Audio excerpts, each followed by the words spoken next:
She walked into the showroom just after it opened, wearing jeans, a faded hoodie, and sneakers that had clearly seen better days. Her hair was tied back in a loose bun, her face free of makeup. She moved with the kind of quiet purpose that came from knowing exactly what she wanted. As she crossed the gleaming tiled floor, the polished glass and chrome of high-end sports cars surrounded her. The showroom sparkled with vehicles that cost more than most people's yearly salaries. From behind a glossy white desk, a salesman in a tailored gray suit barely looked up from his phone. When he did, his gaze scanned her from head to toe with a smirk of instant judgment. He leaned back in his chair, speaking without enthusiasm. "Can I help you with something?" he asked, though his tone made it clear he did not expect her to say anything worth his time. "Yes, actually," she replied with a small smile. "I was hoping to look at the Aventador. The gold one, if possible." The salesman's eyebrows lifted slightly before settling into an expression of disbelief. "The Aventador?" he repeated slowly, as if clarifying whether he had heard her right. "You do realize that particular model starts at $500,000? She nodded. "I am aware." He chuckled, not kindly. "Of course. Well, unfortunately, that car is not available for casual viewing. It is by appointment only for qualified buyers." Around them, a few other staff members looked over, smirking behind their coffee cups. The woman's presence had already become a source of amusement. She remained calm. "I do not need to test drive it today. I would just like to see the interior. I have done my research. It is for my husband's birthday." The salesman stood up now, clearly eager to move things along. "I am sorry, ma'am, but we reserve that model for serious clients. Maybe you would be more comfortable looking at our pre-owned selection.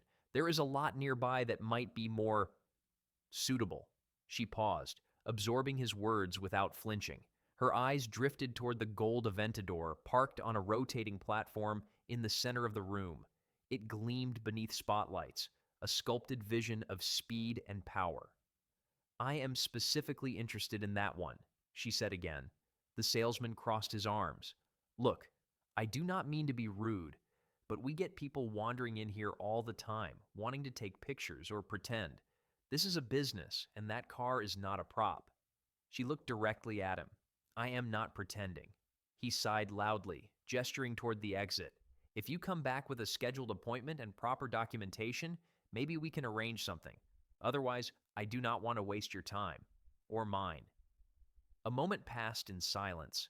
A couple nearby turned to watch the exchange with mild interest. The woman's expression did not change. She offered a quiet thank you, turned on her heel, and walked out the door without saying another word. Outside, the early morning sun cast long shadows across the pavement. Her steps were even, her back straight, but something in her eyes shimmered. Not from embarrassment, but from a deep, simmering disappointment. She pulled out her phone, not to call anyone just yet, but to pause, to think. The encounter was not new. She had lived a life of being underestimated, overlooked, judged on appearances. She had chosen simplicity on purpose. The hoodie had belonged to her husband. The sneakers had taken her through years of early morning walks and late-night airport runs. None of that mattered to the man inside. He had seen none of her story, just the surface. "1 hour," she said softly, more to herself than to anyone else. Across town, the top floor of a glass-wrapped building buzzed with energy. Alexander Monroe, co-founder of a global tech investment firm, adjusted the cuff of his shirt as he scanned the morning reports. At 45, he was known for two things: brilliance in innovation and discretion in lifestyle. He avoided public attention, preferring influence over image. But those who knew him, truly knew him, recognized that behind the understated suits and quiet demeanor was a man who moved markets and shaped futures. His phone buzzed. One message: "Heading home early today. Something happened. Want to talk?" S. He read it twice, closed his laptop, and stood. Inside the couple's home, a modern yet unassuming space nestled in the hills, she sat at the kitchen island, a cup of tea between her hands. She looked up as Alexander entered, his expression already asking the question. "I went to the showroom this morning," she said. His eyes narrowed slightly. "And?" "And I was told I did not belong, that I should come back with an appointment, dressed properly, with documents." She exhaled slowly. I asked to see the gold Aventador. He walked to her side, leaned against the counter. Did they show it to you? She shook her head. Number, but they made it clear who they thought I was. He studied her face. You want me to make some calls? Number? She took another sip. I want them to see. To see what? To see who they dismissed. Alexander smiled faintly, something sharper glinting beneath it. 1 hour? She nodded. 1 hour. The dealership bustled with late-morning energy. Salesmen huddled in corners discussing leads, the scent of polished leather and espresso lingering in the air. The gold Aventador stood like royalty in the center of the showroom, its aerodynamic curves catching every sliver of light. Blake Martin, the senior floor manager, walked with practiced ease among the luxury vehicles. At 38, he had built his career on charm and gut instincts. He prided himself on reading people instantly. And the woman from earlier? An open and shut case. Daydreamer, he had said to his colleague with a shrug. Wants to feel rich for 5 minutes.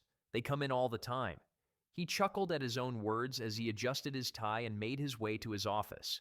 He did not notice Daniel, the newest member of the sales team, glancing over with uncertainty.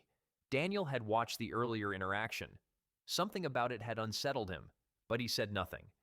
Precisely 58 minutes later, a sound interrupted the soft background music of the showroom, a low, commanding growl like a beast announcing its presence. The staff turned toward the large front windows as a vehicle approached. It was not just any car. A gold Lamborghini Aventador, identical to the one on display, rolled to a stop directly in front of the dealership. But this one had been customized. Its matte gold finish shimmered like molten metal beneath the sun. The rims were forged in matching tones, the body lowered slightly, giving it a posture of barely restrained power. The vehicle idled for a moment, then shut off. A suited chauffeur in dark sunglasses stepped out from the driver's side and moved around to open the passenger door. From the car emerged a man of calm authority. His suit, dark with subtle pinstripes, was tailored to perfection. His shoes gleamed with quiet elegance. His salt and pepper hair was styled neatly, and his eyes, sharp and steady, scanned the dealership like he owned it, which, as it turned out, he nearly did. Alexander Monroe strode toward the entrance without hesitation. A silence fell over the showroom as he passed through the doors. Even the ambient music seemed to fade. Blake, who had just returned to the floor, froze when he saw him. His instincts kicked in immediately. This man was not just rich. He was the kind of client who made sales records. "Good morning, sir," Blake said smoothly, stepping forward with outstretched hand. "Welcome to Platinum Performance Motors, Blake Martin, Senior Manager. May I assist you personally today?" Alexander took the handshake, firm and brief. "I am here about the gold Aventador on display." Blake nodded enthusiastically. "A man of taste, I see. That is our signature model. Just 15 of that configuration were made this year. A beautiful machine. Indeed. My wife came in this morning to inquire about it." Blake's smile faltered. "I beg your pardon?" "She came in this morning," Alexander repeated, his voice calm but with an unmistakable edge. She was wearing jeans, a faded hoodie, sneakers. Ring any bells? Blake's eyes darted across the room. A few feet away, Daniel stiffened. Blake turned back quickly. I may recall. We have quite a few guests each day." "I see. Then allow me to be more specific," Alexander continued. "She was told the vehicle was by appointment only, that she should return with proper documentation, that perhaps she belonged at your pre-owned lot. Does that help jog your memory?" Blake's mouth opened, closed, then opened again. "Sir, I assure you, if there was any misunderstanding—" "It was not a misunderstanding," Daniel interrupted suddenly. His voice cut through the tension like a blade. All eyes turned to him. She was polite. She knew exactly what she wanted, and she was dismissed. Alexander turned slightly to look at the young salesman. "And you are?" "Daniel Hayes, sir. Sales associate." "Thank you, Daniel," Alexander said. Then he faced Blake again. "My wife does not dress to impress strangers. She dresses to live. Her time is spent with children who have never walked, with parents who have to choose between a wheelchair and rent. She runs a foundation that funds mobility programs, builds adaptive homes, and has personally changed the lives of thousands." Blake's face had gone pale. Alexander continued. And yet, when she came here, prepared to make a purchase, she was treated as if she did not belong. Based on what? Shoes? Richard Langston, the owner of the dealership, had emerged from his office, drawn by the growing tension. He approached cautiously. "Is everything all right here?" "No," Alexander said, his voice as smooth as it was sharp, "but it can be." "Mr. Langston, I presume?" "Yes, Richard Langston, owner." "Then let me be direct," Alexander said. "I am Alexander Monroe. I was prepared to purchase the Aventador today for my wife. But I was also considering options for our new executive fleet. 7 vehicles in total, and perhaps a few additions to my personal garage." A hush fell over the room. Blake looked as though he might be sick. "That level of purchase could have made your entire quarter," Alexander said.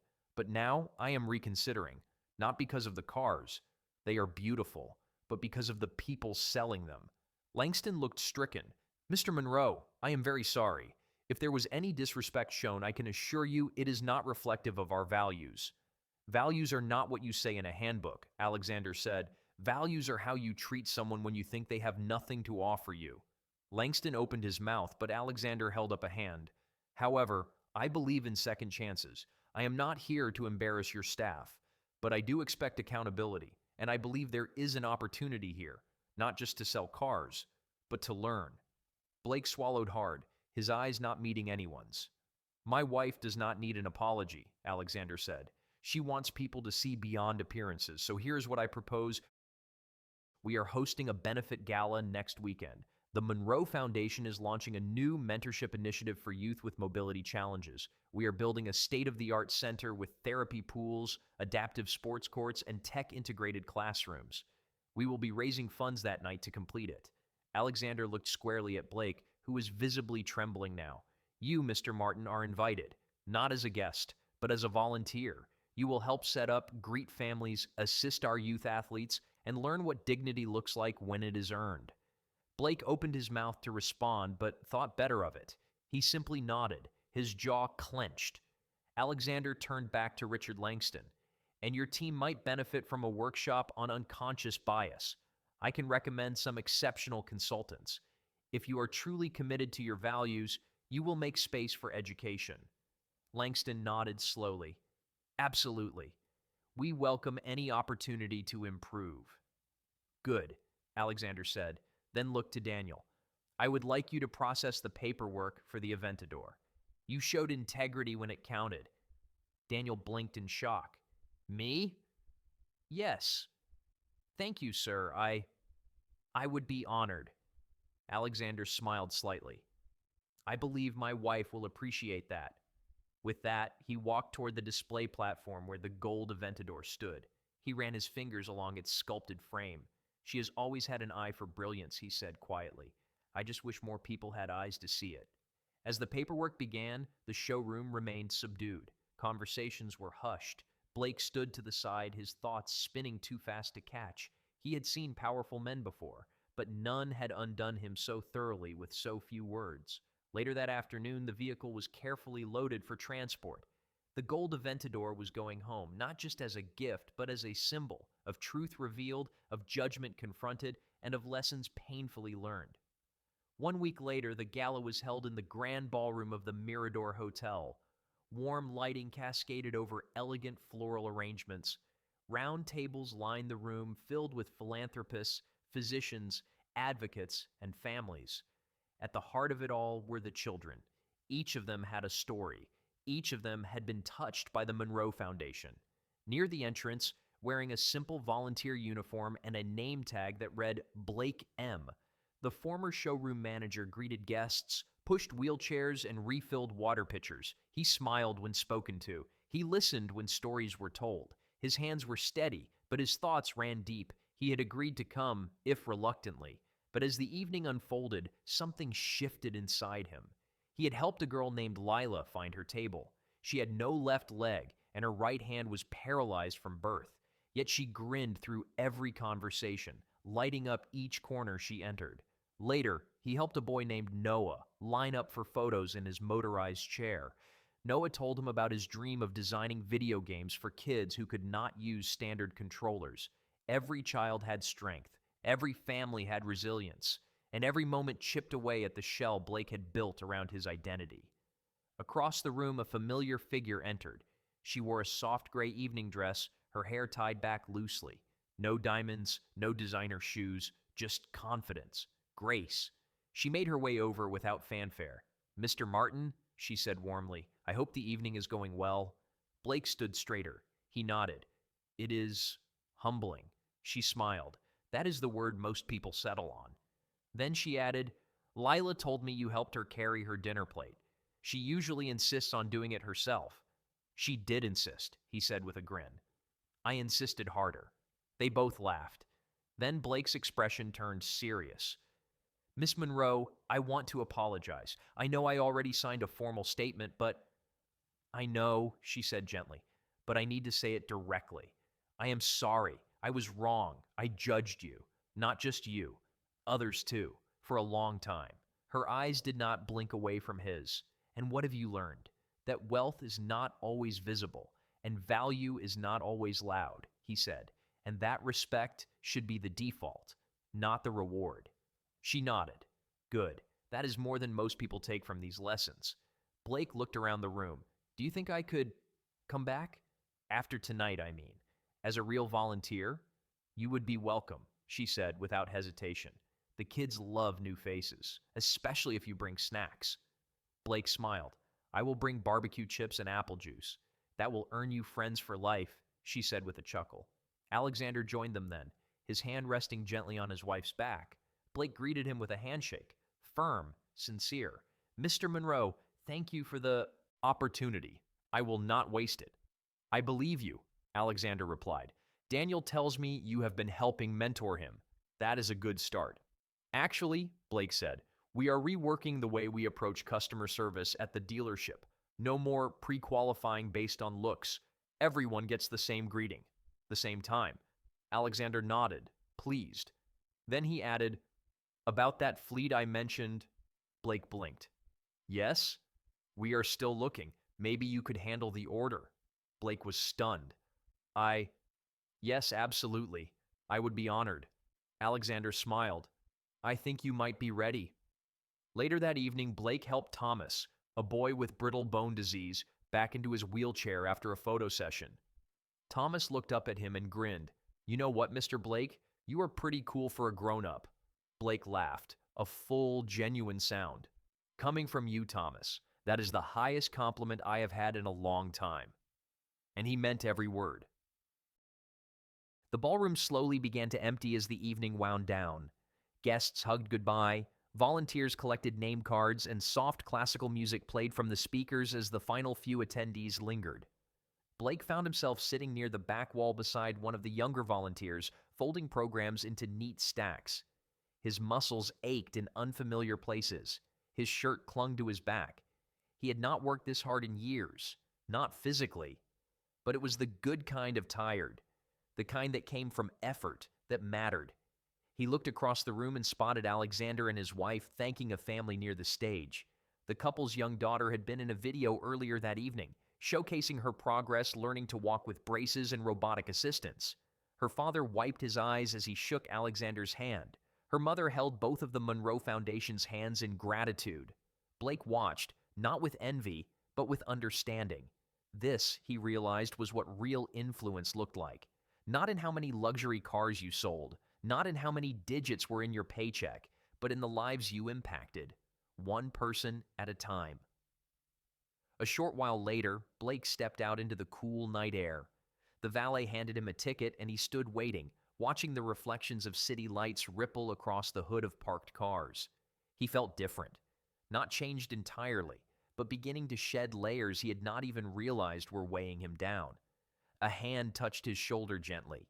He turned to see Alexander standing beside him, his wife just behind. "You all right?" Alexander asked. "Yeah," Blake said quietly. "I think I am." "Good, because tomorrow we are visiting the new center's construction site. Thought you might like to join us." "Really?" "Yes. We like to stay involved. And besides, Lila says you promised her a rematch in adaptive foosball." Blake chuckled. "That girl is going to wipe the floor with me.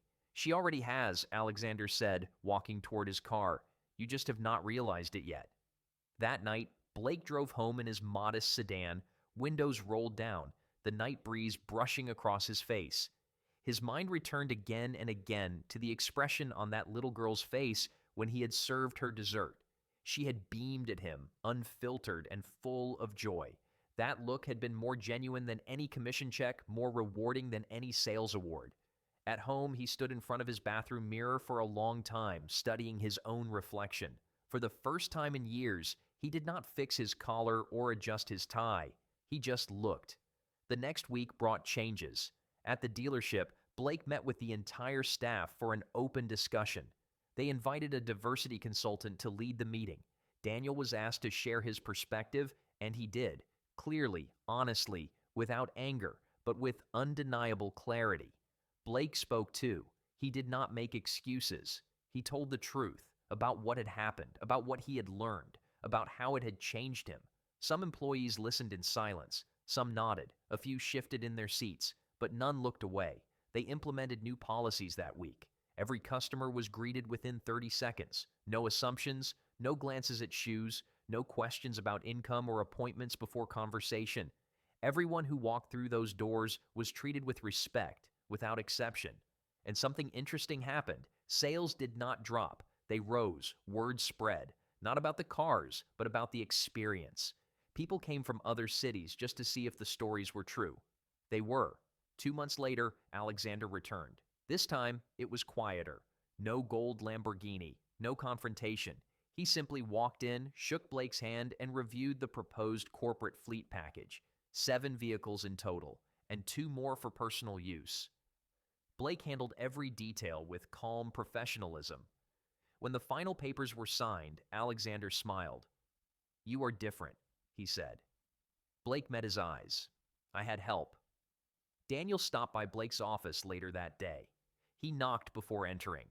"The Monroes said to tell you thank you again. They are donating another van to the center for transportation, and Lila asked if you are coming to the open gym night on Friday." "Would not miss it," Blake said, grinning. "You know," Daniel added, "I was worried about this place a while back. I did not think it could change." "Me neither," Blake admitted. "But sometimes it just takes one voice, one moment, or one Lamborghini," Daniel joked. Blake laughed. That helped too. Later that week, Blake found himself once again at the Monroe Foundation's youth center. This time he was not nervous. He brought barbecue chips and apple juice like he had promised. Lila greeted him with a raised eyebrow. "You ready to lose again?" "Never been." "More ready," he said, smiling. As they played foosball, other kids joined in. The room echoed with laughter, squeaky wheelchair tires, and bouncing balls from the adaptive court across the hall. Mr. and Mrs. Monroe watched from a distance, leaning against the far wall, arms folded. "He is good with them," Alexander said quietly. She nodded. "He sees them now, really sees them.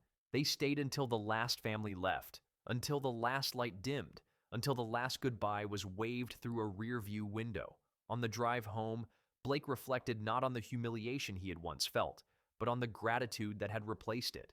He thought about second chances, about children who trusted without question, about a woman in a hoodie and sneakers who had walked into a dealership one morning and quietly shaken the foundation of his entire worldview. And he thought, for the first time in a long time, that he liked the man he was becoming. In life, we all make assumptions.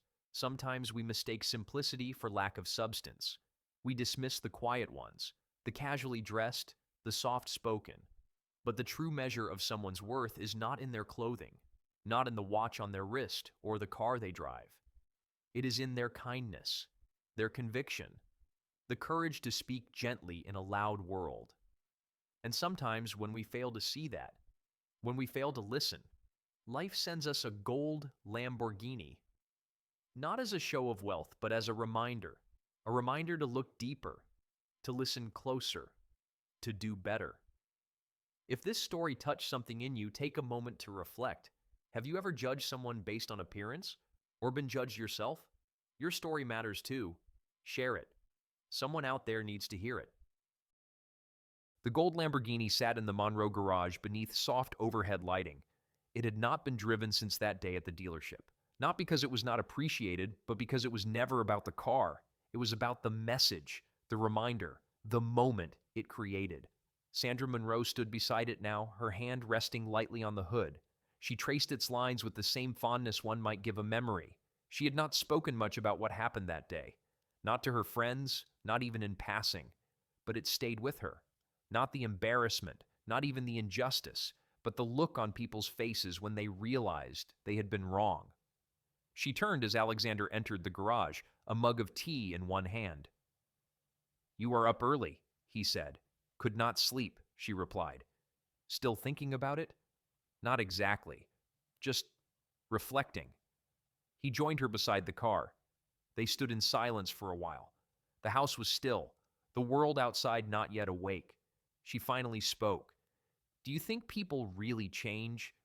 Alexander looked at her. "I think people grow, sometimes slowly, sometimes only after they are forced to see something they never saw before." She nodded. Blake changed. "Yes, and others will too, because of what happened, because of what they saw. But it took a car worth over $500,000 to make them pay attention." Alexander smiled. "That got their eyes. But your presence got their hearts." She gave a small, thoughtful laugh. "Do you remember our first car?" He grinned. "The green sedan with the broken heater?" "How could I forget? We used to drive with blankets over our laps in the winter, and your side window would not roll down, so I had to hand parking passes across you every time." "You made it charming," he said. "We had nothing," she reminded him. "No foundation, no home like this. Just ideas. And debt. And still, you walked into every room like you owned it." "Because I believed in who we were," she said. "Not what we wore." He watched her for a moment. "You should tell that story." She looked surprised. "What, you think I should start doing interviews?" "Why not? Because I do not want to be a symbol. I want to be real. That is exactly why they need to hear from you." She turned away from the car, moving toward the door. "Maybe someday." He followed her, the garage lights dimming behind them as the door clicked shut. Across the city, at Platinum Performance Motors, the showroom opened with a quiet hum of new energy. The floors gleamed, the coffee machine hissed, and the first customer of the day was greeted not with a glance at their shoes, but with a warm smile and a sincere question. "Welcome. What brings you in today?"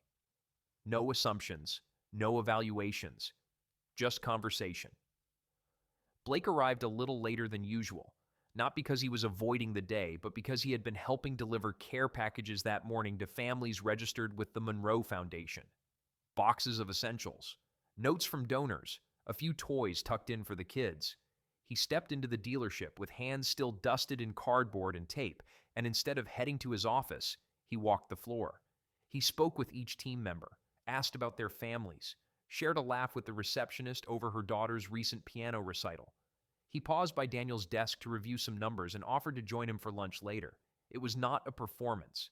It was not an act. It was just who he was now. Midday, a woman entered the showroom. She was older, in her late 60s, with silver hair pulled into a soft braid and a well-worn coat that had clearly weathered years of winters. She looked around, slightly unsure. Blake saw her from across the room and approached with an easy stride.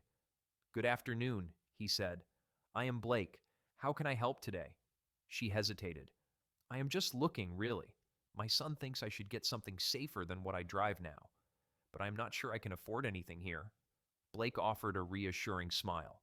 "Let's take a look together. There might be something perfect for you." He spent nearly 40 minutes with her, not rushing, not pushing, just listening. She shared that she had been a teacher for 30 years, that she drove the same car for nearly 2 decades, that she did not know what all the new dashboard buttons did. He answered her questions plainly, no jargon, no sales tactics, just honesty. When she left with a brochure and a plan to return with her son, she gave him a hug. "Thank you for treating me like a person," she whispered. "Always," he said. That night, as Blake closed the dealership, he walked once more across the floor, past the gold Aventador still on display. He had insisted they keep it on the platform, not to show off, but as a reminder. He stopped in front of it now, his reflection stretched across its polished surface. He thought about what it had taken to get here, the mistakes, the reckoning, the rebuilding. He thought about the boy who had beaten him in foosball, about the girl who trusted him with her tray, about the woman in the hoodie who had walked in and changed everything without raising her voice. He touched the roof lightly with one hand. "Thank you," he whispered. Outside, the city glowed beneath twilight. Taillights painted ribbons across highways. Windows flickered on one by one.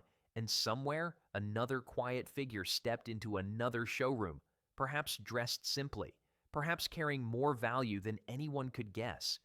Would they be seen this time? Would someone stop judging long enough to listen?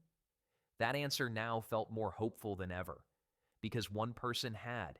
Because a simple woman refused to shrink. Because a gold Lamborghini arrived. Not to impress, but to remind us what we should never forget.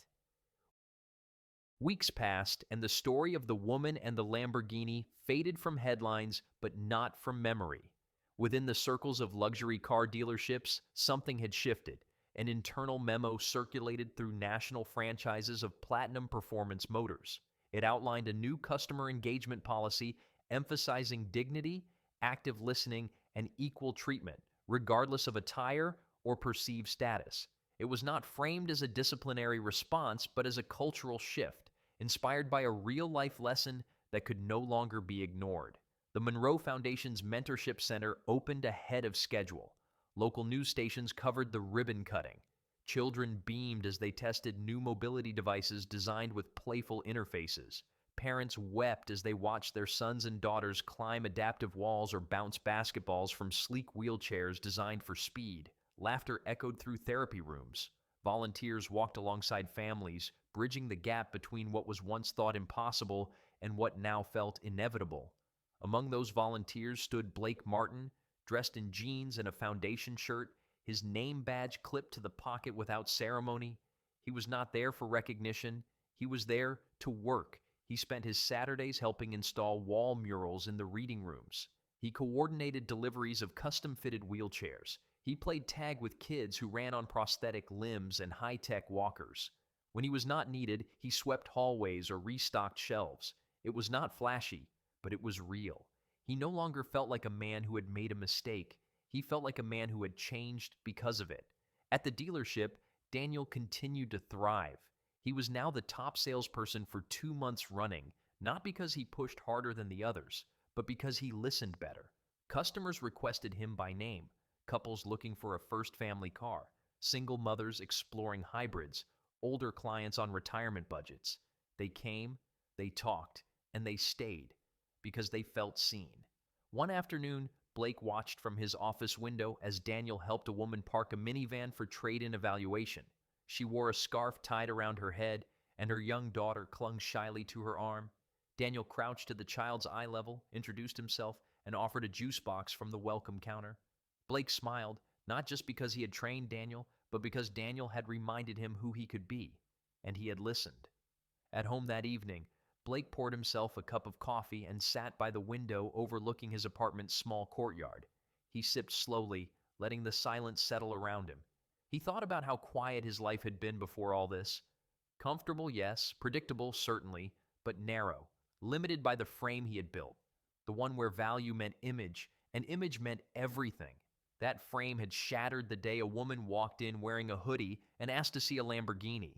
He took out his phone and scrolled through the photos from the gala. He paused at one where he stood beside Lila, both of them mid-laugh, frosting on their faces from a cupcake mishap. He had not realized anyone had taken the picture, but someone had captured a moment of unguarded joy. He saved the image as his lock screen. The next morning, Alexander and Sandra Monroe visited the Mentorship Center unannounced. They did that sometimes. No press, no fanfare, just presence. They moved through the rooms quietly, waving to familiar faces, listening in on a coding workshop, watching a young girl complete her first assisted lap in the pool. Sandra stopped by the arts room where Blake was helping hang a new corkboard. She leaned against the doorway and waited until he noticed her. "You measure everything with that level now?" she asked, nodding toward the level tool in his hand. "Only the stuff that matters," he replied. She walked over and helped him steady the board. "Thank you," she said simply. "For what? For not just hearing the lesson, but living it." He met her eyes. "You were right. People grow. Sometimes they need a little push or a gold Lamborghini. They both laughed. You planning to drive it anytime soon? He asked. Maybe, but it already did what it needed to do, which is open eyes, shift hearts, change direction. They stood there for a moment, not needing to say more. The room filled with the voices of children laughing, paintbrushes clinking in jars, and the gentle rhythm of life being lived fully. When Sandra returned to the lobby, she found Alexander speaking with a boy named Jamal, who was building a robotic arm from a kit they had received in a recent donation. The boy explained the mechanics with such enthusiasm that it drew a small crowd. His mother stood nearby, her hands clasped. Together, tears in her eyes. As they left the center, Alexander turned to his wife. Do you regret anything about how we handled the dealership? Number, do you? Not even a little. We could have walked away, bought the car somewhere else, never said a word, but then nothing would have changed. Exactly. They reached their car, and before getting in, Sandra paused. I do not think I want to be invisible anymore. Alexander looked surprised. You never were. To you, no, but to others, I let it happen. I let the assumptions go unchallenged. I thought staying quiet was dignified. Sometimes it is, but sometimes it is just silence. He waited. Maybe it is time I start speaking, sharing. I think the world would be lucky to hear you. She smiled. We will see. Back at the dealership, Blake entered the showroom and noticed a new face. A young man with a backpack, standing near the reception desk holding a crumpled flyer. He looked nervous, unsure. Blake approached slowly, looking for something in particular. The young man cleared his throat. Yeah, I saw a flyer about dealership internships. I am not in school right now, but I like cars. I know a lot about them. Blake studied him. The backpack had patches sewn on. His shoes were worn. His jacket was 2 sizes too large. What is your name? Marcus. Blake extended a hand. I am Blake. Let's sit down and talk. I want to hear what you know. Marcus blinked. Really? Really. They walked to a table side by side, and somewhere quietly, the gold Lamborghini remained parked in the Monroe garage. Still, gleaming, silent. Its engine may have been off, but its impact was still in motion. The following spring, Platinum Performance Motors was recognized by the Regional Dealership Association for excellence in customer experience. The award was not about sales volume or showroom aesthetics. It was about transformation, about becoming a place where people felt safe, respected, and heard, no matter how they dressed, how much they earned, or how they looked when they walked through the door. The photo taken at the awards dinner captured something subtle but important. Blake Martin, standing not in front but among his team, his arm around Daniel's shoulder, his expression one of quiet pride. They were no longer chasing prestige. They were building trust. The dealership had also started a scholarship program funded through monthly contributions from every member of the sales team. The goal was modest: support 1 student a year pursuing a degree in physical therapy, education, or mobility engineering. But for those who applied, it meant everything. The first recipient was a young woman named Marisol. She had grown up caring for her younger brother, who was born with a spinal condition. She dreamed of designing playgrounds that all children could use. When she received the call from Blake telling her she had been chosen, she cried so hard she could not speak. He cried too. At the Monroe home, Sandra sat at her desk, reading a letter from one of the children at the mentorship center. The handwriting was large and shaky, the spelling inconsistent, but the message was clear. Thank you for making a place where I can play basketball and nobody laughs when I fall. I like being fast. I want to be like you when I grow up. She pressed the paper to her chest and closed her eyes. Later that afternoon, she opened a blank document on her computer. She typed the title slowly, The Woman in the Hoodie, a true story about being seen. Then she began to write. It did not matter if it became a blog post or a speech or a published essay. What mattered was that the words were finally coming out. Not to shame anyone, but to awaken everyone, to tell the truth. The first line was simple. I walked into a luxury showroom dressed for comfort, not approval. She paused, then continued. And what they saw was not who I was, but it changed everything, not because I raised my voice, but because I held my ground. That evening, she read the draft aloud to Alexander as they sat on their patio beneath a soft sky. He listened quietly, occasionally nodding, his hand wrapped around hers. "It is beautiful," he said when she finished. "And it is time." A few weeks later, she delivered that speech to a packed room at a conference on equity and access in corporate culture. She wore the same hoodie from that day, the same sneakers, her hair tied back, her tone calm and firm. The standing ovation lasted nearly 3 minutes. The video of her speech spread across social media, shared by advocacy groups, business leaders, and everyday people who saw themselves in her story. Comments flooded in from strangers around the world. "This made me cry. I have been there. Thank you for saying what I never could. This gives me hope." And across the country, in dealerships and department stores, in boardrooms and classrooms, people began to rethink what they saw when they looked at someone who did not fit the mold. Back at the Monroe Mentorship Center, a mural had been painted across one entire wall. It showed children of all abilities climbing a mountain together, helping one another up, planting flags with words like dignity, resilience, joy, and strength. Near the base of the mural, painted just above eye level, was a gold Lamborghini. It was not flashy, it was not large, but it was unmistakable, a symbol not of wealth, but of awakening. One afternoon, Lila stood before the mural with her new therapy dog by her side. She looked at Blake, who stood nearby.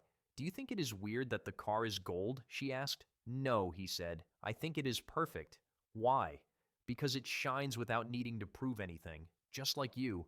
She beamed and ran off to join a group of kids playing an adapted version of Capture the Flag. Blake remained, watching them, watching the life in their laughter, the strength in their steps, the fire in their eyes. And as he did, he knew something with absolute clarity. He had not just changed careers or improved a reputation. He had learned how to see, and in doing so, he had learned how to live. So the next time someone walks into your life dressed simply, speaking softly, asking gently, pause. See them. Hear them. Do not let their clothing decide their value.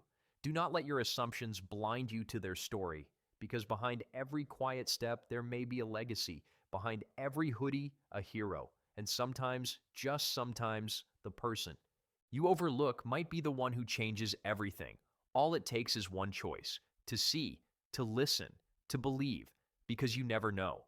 1 hour later, a gold Lamborghini might pull up, and when it does, may it not be the beginning of your education, but the proof that you have already learned what truly matters. The world is full of noise, but the most powerful moments often arrive in silence, in how you treat a stranger, in how you honor dignity, in how you respond when nobody is watching. That is the true test. That is the real showroom, and every day it opens its doors. What kind of person will you be when someone walks in? The answer could change everything, forever.